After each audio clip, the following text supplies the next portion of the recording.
우리에게 주신 하나님의 말씀은 빌립보서 3장 17절부터 21절까지의 말씀입니다.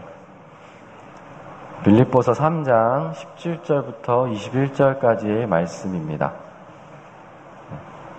한 절씩 교독하시고 마지막 21절은 합독하도록 하겠습니다. 형제들아, 너희는 함께 나를 본받으라. 그리고 너희가 우리를 본받은 것처럼 그와 같이 행하는 자들을 눈여겨보라.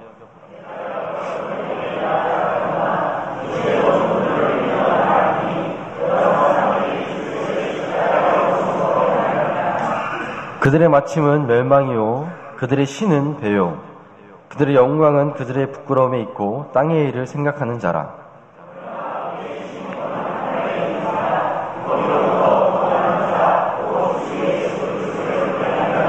합독하도록 하겠습니다.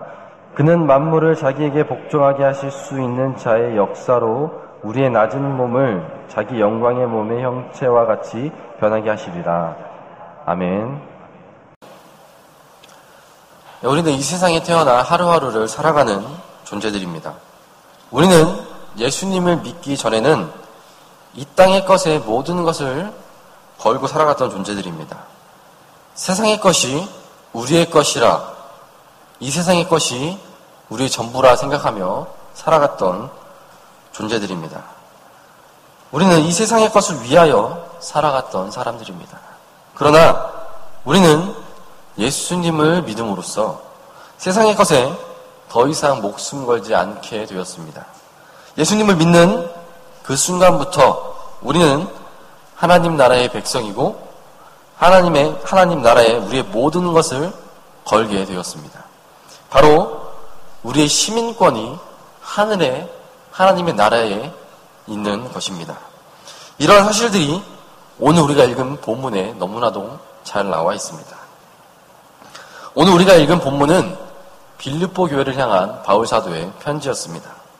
바울 사도는 두 번째 전도 여행 중에 이 빌립보에 복음을 전하게 되었습니다. 이 빌립보에서 전도하는 바울 사도의 모습은 사도행전 16장을 통하면 볼 수 있습니다.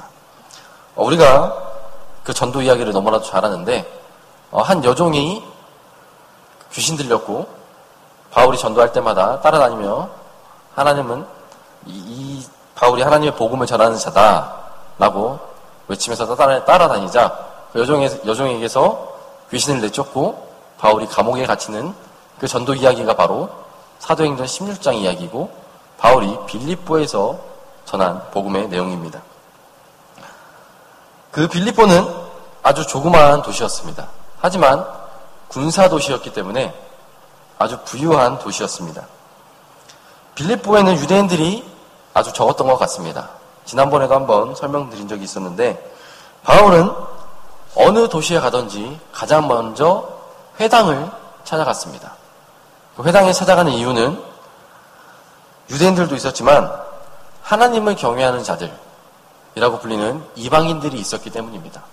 그 이방인들은 유대인들은 아니었지만 하나님을 믿었기 때문에 하나님을 믿지 않는 이방인들보다 하나님을 믿는 이방인들에게 복음을 전할 때 더 효과적이었기 때문에 바울은 어느 도시에 가든지 회당을 먼저 찾아가 복음을 전하곤 했습니다. 바울이 빌립보라는 도시에 들어가서 회당을 찾았는데 회당이 있지 않았습니다. 회당은 유대인들 남자 10명 이상이 있어야 지을 수 있었기 때문에 빌립보에는 유대인 남자 10명 이상이 있지 않았던 아주 유대인들이 적은 도시였습니다. 그래서 회당 대신에 기도처, 기도하는 곳을 찾아가게 됩니다. 유대인 남자 10명 이상이 모이지 않는 그곳에는 기도처라는 회당 대신하는 곳을 세우고 유대인들이 그곳에서 예배를 드렸습니다. 바울은 그곳에서 루디아라는 여인을 만납니다. 이 루디아는 자색 옷감을 팔던 여인이었습니다. 1세기 당시의 자색 옷감은 명예가 높은 사람이나 아주 귀족이나 부자들만 입는 옷이었습니다. 빌립보에서 루디아는 1등급이 아닌 2등급 자색 옷감을 만들어서 팔고 있었습니다.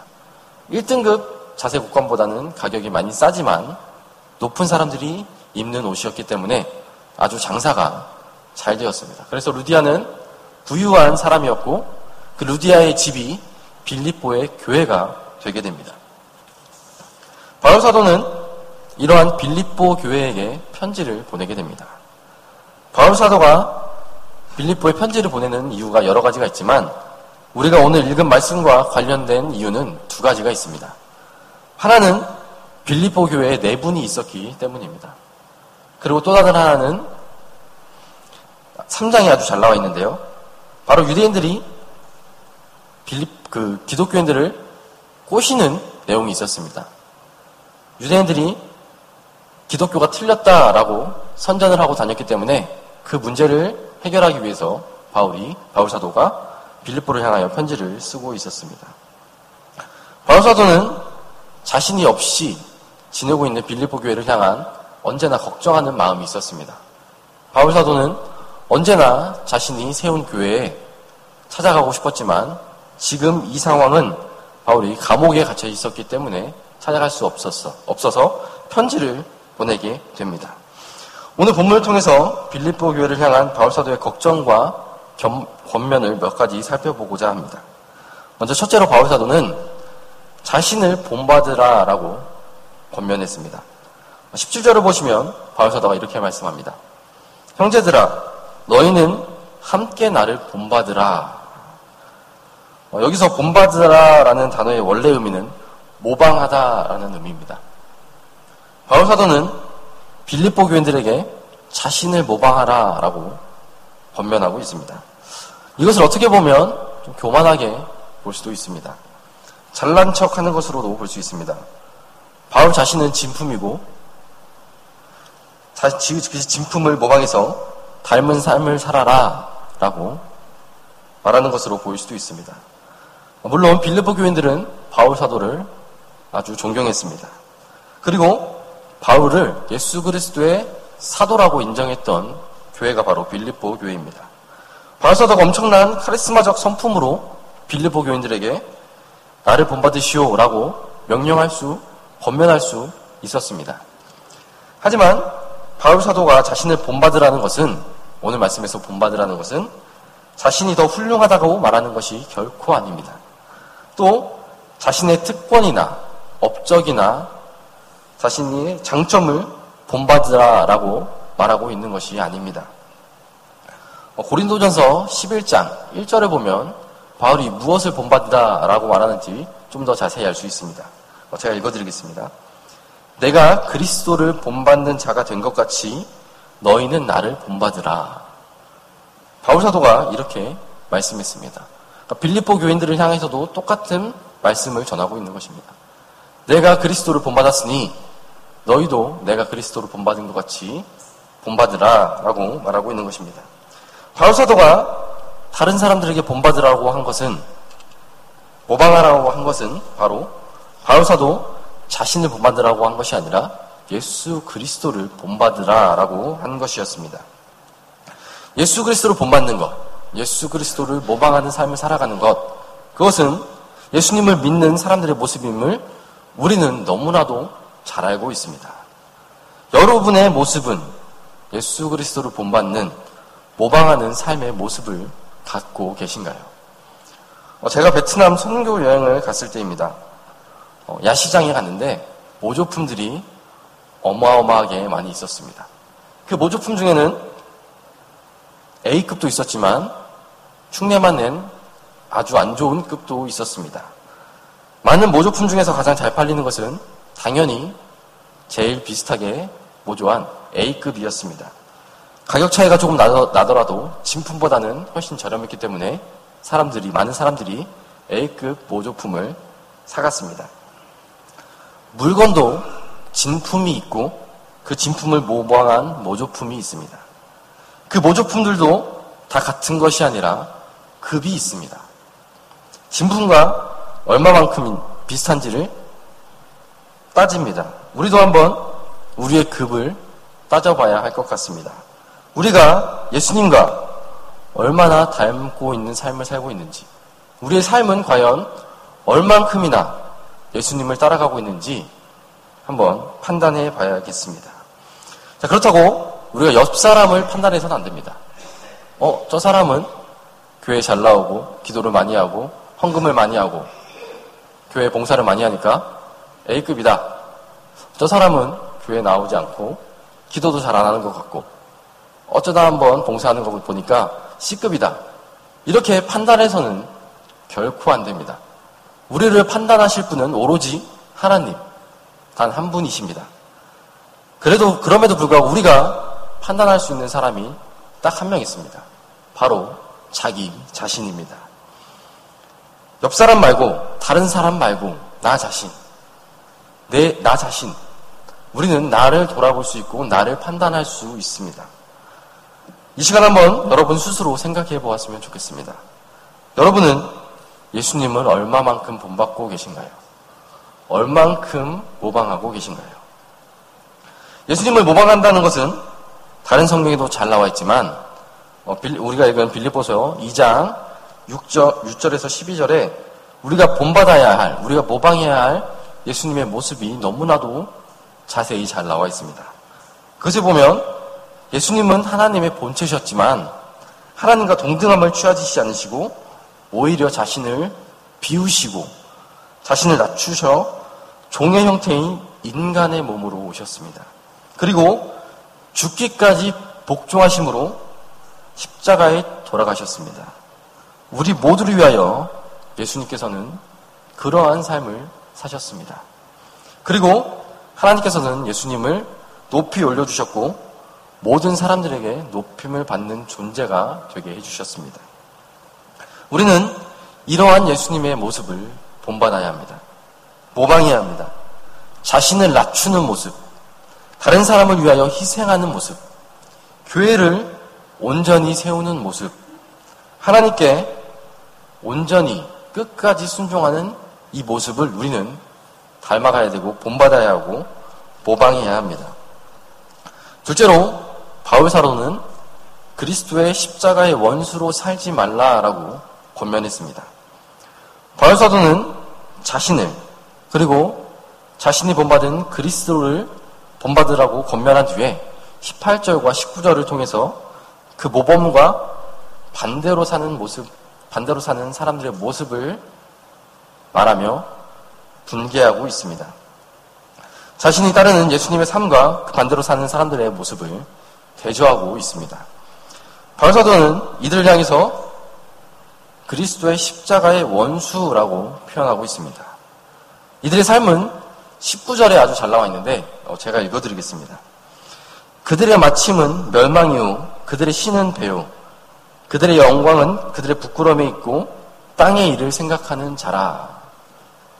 19절을 보면 그들의 삶은 세상적이고 쾌락을 추구하고 나태하고 식욕과 성욕을 추구하는 사람들처럼 보일 수 있습니다. 이 땅의 것들만 추구하며 살아가는 것처럼 살아가는 사람의 모습을 말하고 있는 것처럼 보일 수도 있습니다. 그러나 표현을 하나씩 자세히 살펴보면 결코 그렇지 않습니다. 제가 처음에 빌립보 교회에는 많은 문제들이 있었는데 오늘 우리가 읽은 본문에서 유대인의 문제가 있었다라고 했었습니다. 19절의 표현을 그 당시의 배경에서 살펴보면 세상에 빠져 사는 사람들을 표현하는 것이 아니라 바로 유대인들을 표현하고 있다는 것을 알 수 있습니다. 그들은 그리스도의 십자가의 원수였습니다. 원수의 의미를 우리는 잘 생각해 봐야 합니다. 예수 그리스도의 십자가를 거부하는 사람들, 거부하는 것을 넘어서 반대하는 사람들, 반대하고 핍박하고 틀렸다라고 말하는 사람들이 바로 원수입니다. 예수님의 그리스도의 십자가를 반대하고 핍박했던 사람들이 바로 유대인들입니다. 유대인들은 나무에 달린 자마다 하나님의 저주를 받았다라는 신명기 21장 23절의 말씀을 가지고 예수님께서는 하나님의 저주를 받은 자다. 그러니 그 예수는 그리스도가 될 수 없다. 신이 될 수 없다. 우리는 우리의 구원자가 될 수 없다라고 반대하며 기독교인들을 핍박했던 자들입니다. 이렇게 주장하는 사람들은 그들의 삶은 결코 타락하고 쾌락을 추구하는 사람들의 삶이 아니었습니다. 그들은 나름대로 그들의 굳은 신념을 가지고 신념을 위하여 사는 사람들이었습니다. 오히려 유대인들은 매우 경건하고 정직하고 법을 잘 준수하는 사람들이었습니다. 그런 사람들이어야만 자신들의 신념에 틀린 것을 찾고 그것을 핍박하는 사람들이 될 수 있습니다. 그렇지 않다면 쾌락만 추구하는 사람이라면 다른 그 무엇도 신경 쓰지 않고 살아갈 것입니다. 자신을 쾌락에 위해 살아가는 사람이라면 다른 것엔 절대로 관심이 없을 것입니다.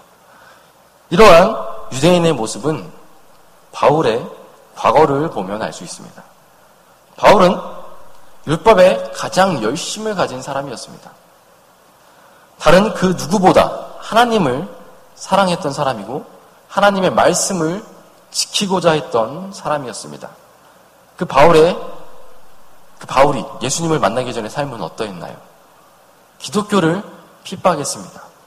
예수 그리스도를 믿는 사람들을 잡아 옥에 가두고 죽이기까지 했던 사람이 바로 바울입니다. 바로 그리스도의 십자가의 원수의 삶을 살았던 사람입니다.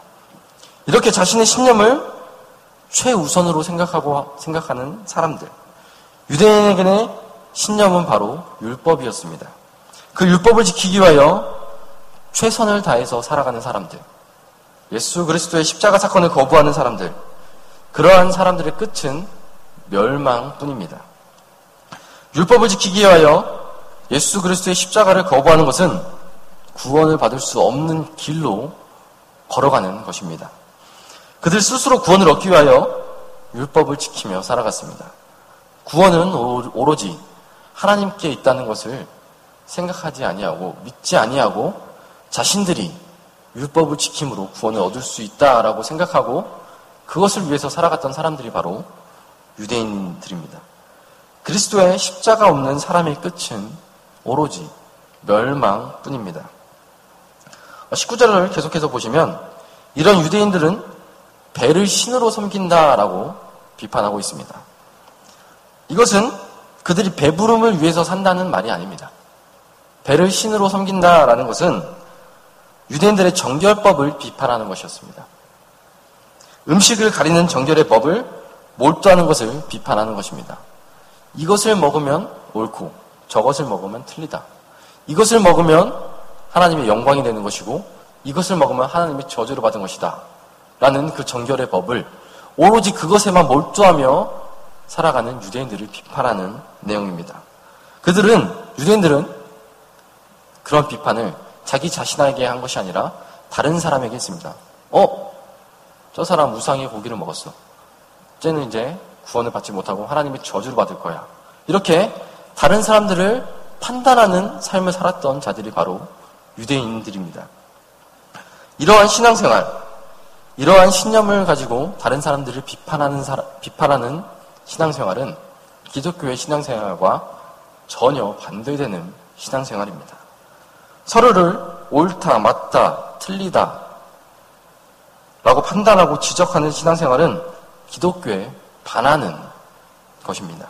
기독교는 서로를 섬기며 베풀며 인내하며 이해하며 위하며 기다려주며 존경하며 하나의 공동체로 나아가는 것이 바로 기독교입니다. 예수 그리스도의 사랑을 경험한 사람이라면 다른 사람들을 비판하고 판단하는 것이 아니라 섬기며 사랑할 수밖에 없을 것입니다. 바울 사도의 삶이 그러했습니다. 율법을 지키려고 다른 사람들의 생명, 인권, 어느 것 하나도 중요하게 생각하지 않고 오로지 자신의 구원만을 위하여 율법을 지키며 살아갔던 사람입니다. 그러한 바울이 예수 그리스도를 만난 뒤 자신의 삶을 다 버리고 그 누구보다 다른 사람들을 위하여 다른 사람들에게 예수 그리스도의 복음을 전하기 위하여 자신의 모든 것을 버리며 살아가게 되었습니다. 그렇게 율법에 몰두하는 유대인들은 오로지 자신만을 생각했습니다. 하나님을 위하여 하나님의 말씀을 지키는 것이 아니라 자신의 구원을 위하여 그 율법들을 지키며 나갔으며 다른 사람들을 판단하며 정죄하며 자신의 신앙을 굳건히 지켜나갔습니다. 그들이 한 그 모든 신앙생활은 바로 하나님을 위한 것이 아니라 자기 자신을 위한, 자기의 구원을 위한 아주 이기적인 신앙생활이었습니다. 자신들을 위한 그 영광은 결국 하나님의 앞에서 부끄러움이 되고 마는 것입니다. 하나님의 영광을 올려드리는 것이 우리 피조물의 제일된 목적인데, 자신의 영광을 위하여 하나님을 섬긴다고 핑계대며 살아가는 그들의 삶은 결국 부끄러운 삶일 뿐입니다. 우리는 반드시 기억해야 합니다. 우리가 가진 신앙은 우리를 위한 것이 아님을, 나 자신을 위한 것이 아님을 반드시 기억해야 합니다. 우리가 가진 신앙은 나를 위한 것이 아니라 하나님을 위한 것, 예수 그리스도를 위한 것임을 언제나 기억하며 살아가야 합니다. 하나님의 것을 구하지 않으면, 하나님을 위한 신앙생활을 하지 않으면 땅의 것을 구하는 것입니다. 아무리 기도를 많이 한다고 해도, 아무리 말씀을 많이 읽은다고 해도 그것이 하나님을 위한 것이 아니라면 땅의 것을 구하는 것입니다. 유대인들은 구약 성경을 달달 외우던 사람들이었습니다. 그들은 시간을 정해놓고 어느 곳에든지 하나님을 기도하는 사람들이었습니다. 하지만 그들은 그들의 신앙, 그들이 구원을 위하여 기도하고 말씀을 외우고 금식을 행하며 살아갔던 사람들입니다. 다른 것을 위한 것이 아니라 자기 자신을 위하여 신앙생활을 했던 사람들입니다. 그들은 하늘의 것을 구한 것이 아니라, 하나님의 것을 구한 것이 아니라 자기 자신의 것, 바로 땅의 것을 구한 삶을 사는 것입니다. 바울 사도는 이러한 유대인들을 어떻게 생각했을까요? 자기의 신앙만을 중요하게 생각했던 사람들, 자기의 신앙 때문에 다른 사람들이 핍박했던 사람들, 기독교를 핍박했던 사람들, 예수님의 교회를 못살게 굴었던 그 유대인들을 향하여 바울은 어떤 마음을 품었을까요? 그리스도의 십자가의 원수니까 미워하고 원망하고 배척하자, 이러한 마음을 가졌을까요? 결코 굴하지 않았습니다. 18절을 보시면 그들에 대해서 빌립보 교인들에게 여러 번 말했고 지금도 눈물을 흘리며 말하고 있다라고 해주고 있습니다. 바울 사도는 자신들의 신앙을 위해서 살아간 유대인들, 기독교를 핍박하고 무시했던 그 유대인들을 향하여 눈물을 흘리며 언제나 얘기했습니다. 이 눈물은 억울한 눈물이 아니었습니다. 로마서 9장 3절을 보시면 바울 사도가 이렇게 고백하는 것을 볼 수 있습니다. 나의 형제 곧 고륙의 친척을 위하여 내 자신이 저주를 받아 그리스도에게서 끊어질지라도 원하는 바로다. 유대인들이 구원을 얻을 수 있다면 바울 사도는 자기 자신이 구원을 받지 못해도 원하는 바다라고 고백했습니다. 바울 사도가 이런 마음을 가질 수 있었던 이유는 바로 자신이 유대인들과 똑같은 삶을 살았기 때문입니다. 이전에 원수로 살았던 자신의 모습들, 기독교를 핍박했던 그 모습들이 있었기 때문입니다. 바울 사도는 이방인의 사도였지만 그 마음에는 언제나 자신들의 민족들, 자신과 같은 삶을 살고 있는 유대인들을 향한 마음이 있었습니다. 즉, 바울 사도는 예수님을 믿지 않은 모든 사람을 향하여 그들을 구원하고 싶은 마음을 가지고 살았던 사도입니다. 그들이 바울 사도에게 좋은 사람이든지 나쁜 사람이든지 어떠한 일을 하든지 간에 바울 사도는 그들을 향하여 불쌍한 마음을 가졌고 그들에게 복음을 전하고 싶어 했던 사람이었습니다. 우리도 이러한 마음을 가지고 지금 새생명 축제를 준비하고 있습니다. 우리 주변의 사람들을 향하여 애틋한 마음과 사랑의 마음을 가지고 복음을 전할 준비를 하고 있습니다. 우리의 이 마음과 이 실천들이 이번 새생명 전도 축제를 통하여 잘 드러나기를 소망합니다. 그리고 이번 한 번으로 끝나는 것이 아니라 우리의 모든 삶에서 계속해서 이루어지기를 소망합니다. 마지막 셋째로 바울 사도는 우리의 시민권이 하늘에 있다는 것을 분명히 기억하라라고 권면했습니다. 로마의 황제 아우구스투스는 자신을 세상의 구원자라고 선포했습니다.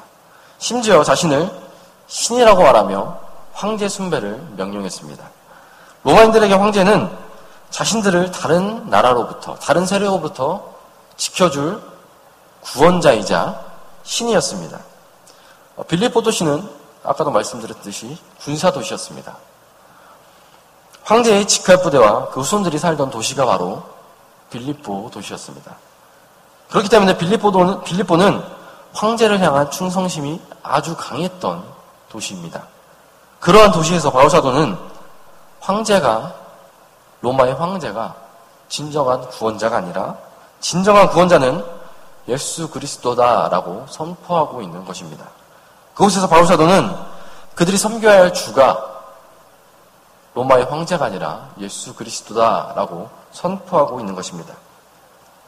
로마의 황제가 지금 이 땅에서는 신일지라도 이 땅에서 다른 나라의 침략을 막아줄지라도 지켜주고 보호해줄지라도 한계가 있습니다. 로마는 결국 망하게 됐죠. 이 세상에 그 어떤 것도 영원히 지켜줄 수 있는 것은 없습니다.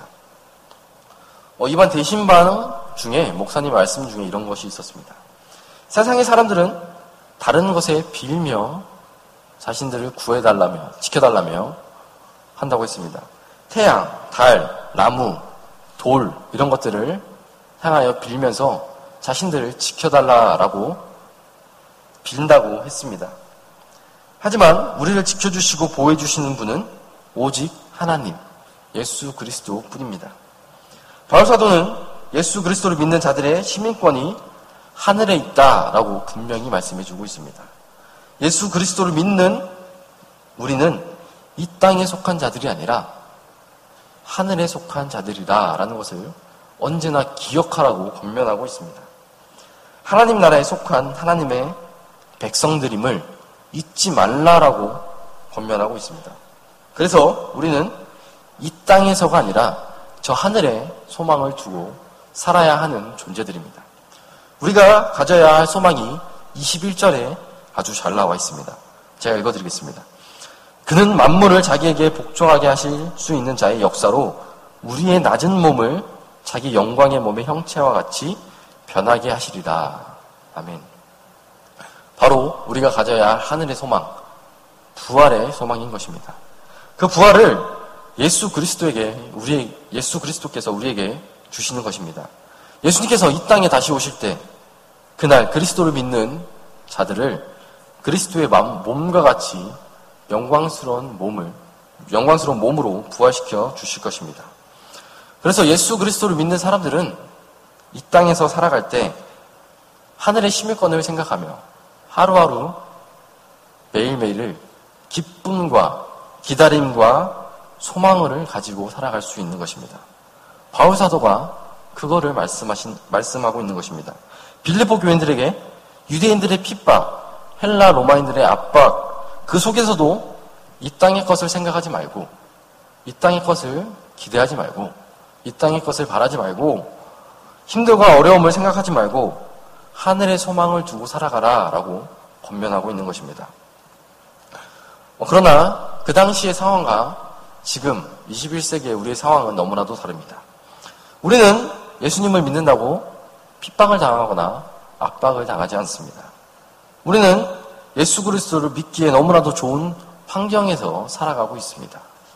지금 예수 그리스도를 믿는 우리의 상황과 1세기 기독교의 상황을 비교해서는 결코 안 됩니다. 그런데 지금 우리의 시대에도 예수 그리스도를 믿는 삶을 살아가기는 너무나도 힘든 것 같습니다. 결코 쉬운 일이 아닙니다.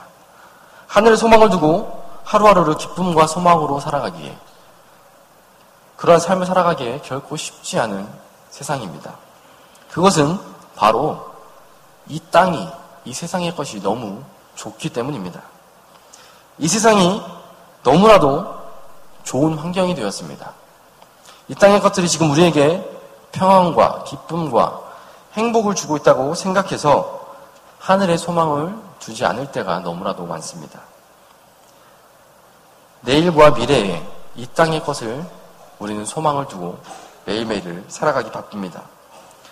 여러분들의 삶 속에서 하나님을 바라고 예수님의 재림을 꿈꾸며 부활의 몸을 기대하는 소망을 가지고 살아가는 그 모습은 얼마만큼이나 되시고 계신가요? 바울사도의 권면이 우리의 마음을 깊이 울립니다. 당시 빌립보 교인들을 향한 울림과 다소 다른 모습이지만 지금 우리에게도 울리고 있습니다. 우리의 시민권은 하늘에 있습니다. 다른 어떤 곳도 아닌 하나님, 그 하나님께 우리의 소망이 있습니다. 여기 모인 우리 모두에게 이 바울의 사도의 권면이 예수님께서 다시 오실 그날까지 깊게 울렸으면 좋겠습니다. 오늘 우리는 빌립보서의 말씀을 통하여 빌립보 교회를 향한 바울 사도의 세 가지 권면을 살펴보았습니다. 첫째는 바울 사도는 자신을 본받으다라는 권면을 통해서 예수 그리스도로 본받는 자들이 되어 자신을 낮추고 다른 사람들을 섬기며 살아가라라고 권면했습니다. 둘째로 그리스도의 십자가의 원수로 살지 말라고 권면함으로써 자신만을 위한 신앙생활을 하는 것이 아니라 하나님을 위한 신앙생활, 다른 사람들을 위한 신앙생활을 하라고 권면했습니다. 셋째로 우리의 시민권이 하늘에 있다라는 권면을 통해서 이 땅의 것에 만족하거나 욕심을 내는 것이 아니라 이 땅의 것을 살아가는 것이 아니라 오직 예수 그리스도의 재림의 그날을 소망하며 부활의 몸을 기대하며 살아가라고 권면했습니다. 여기 모인 우리 모두 이 세 가지 권면을 잘 기억하여서 이 땅을 살아갈 때에도 하나님의 자녀로 살아가기를 소망합니다. 다 같이 기도하겠습니다. 하나님 아버지 감사합니다. 여기 모인 우리 모두는 하나님을 거역하고 하나님을 모르고 나 자신만을 위해서 살아갔던 죄가 너무나도 많았던 존재들이었는데 하나님의 계획하심에 따라 예수 그리스도의 사랑으로 우리를 불러주시고 이 땅이 아닌 하늘의 시민권을 주시고 하늘의 소망을 갖게 해주신 것 너무나도 감사드립니다. 우리의 삶 속에서 우리의 삶이 힘들고 어려울지라도 너무나도 좋고 기쁠지라도 이 땅에 소망을 두는 것이 아니라 이 땅의 것에 목을 매는 것이 아니라 이 땅의 것에 마음을 두는 것이 아니라 오직 하나님께 예수 그리스도께 하나님의 나라에 우리의 마음을 두고 살아갈 수 있도록 우리의 삶을 언제나 인도하여 주시옵소서. 예수님의 이름으로 기도드렸습니다. 아멘. 하나님